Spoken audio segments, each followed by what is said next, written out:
There's a special relationship between a shark and a pilot fish. On the surface, it appears friendly, but it's better described as mutualistic, where each species benefits from the relationship. In this case, the pilot fish gets protection against predators while feeding off fragments of food in the shark's teeth, which in turn helps the shark avoid potential deadly parasites. An unlikely pairing, a pilot fish and a shark, but together they work. And that seems to be the best analogy for the relationship between Senator Lindsey Graham and Donald Trump. If it wasn't already clear, by the way, Trump is the shark and Graham is the pilot fish in this scenario. Their relationship has evolved from the early days when Graham once said, quote, "You know how you make America great again? Tell Donald Trump to go to hell." But after a few rounds of golf together, feelings changed. Just think, if Hamilton and Aaron Burr had 9 irons, Lin-Manuel Miranda wouldn't have a Tony Award today. But how the Trump-Graham buddy cop relationship came to be is less of a question today than why it continues. On January the 6th, Graham seemed to have had an introspective moment after the former president's supporters stormed the Capitol.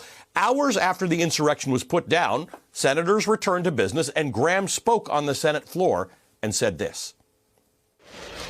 Trump and I, we've had a hell of a journey. I hate it to end this way. Oh, my God, I hate it. From my point of view, he's been a consequential president. But today, first thing you'll see, all I can say is count me out. Enough is enough. And indeed, for Graham, enough was enough until it wasn't. Apparently, it wasn't enough for Lindsey Graham to vote to impeach Donald Trump. And it's not enough for Lindsey Graham to envision a future for the Republican Party without the former president either. Graham, who recently sat down with Axios, had this to say. There's something about Trump. There's a dark side and there's some magic there. And what I'm trying to do is just harness the magic. He could make the Republican Party something that nobody else I know could make it. It could make it bigger. He could make it stronger. He could make it more diverse. And he also could destroy it. Okay, putting aside the ideas that a man who Graham himself once described as a, quote, race-baiting, xenophobic, religious bigot, end quote, could make the GOP more diverse. Just put that aside for a second. Think of the decision Graham just floated. Trump can make the Republican Party great or, quote, destroy it. It's akin to hiring a contractor to renovate your home who says, I'm going to build you the dream house that you've always wanted, or it will kill you when the ceiling caves in during dinner. How is making the Republican Party bigger and stronger versus destroying it the only option?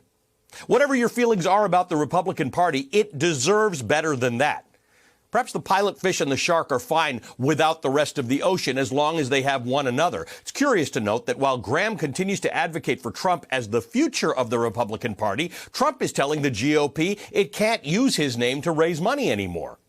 Because no matter how symbiotic the relationship appears to be, the shark will always do and eat what it wants. Thank you. Thank you. Thank you. Thank you very much. Thank all of you out there. Thank you as always. Thanks to at home. Thanks for watching. Thank you so much for letting us into your homes during these extraordinary times.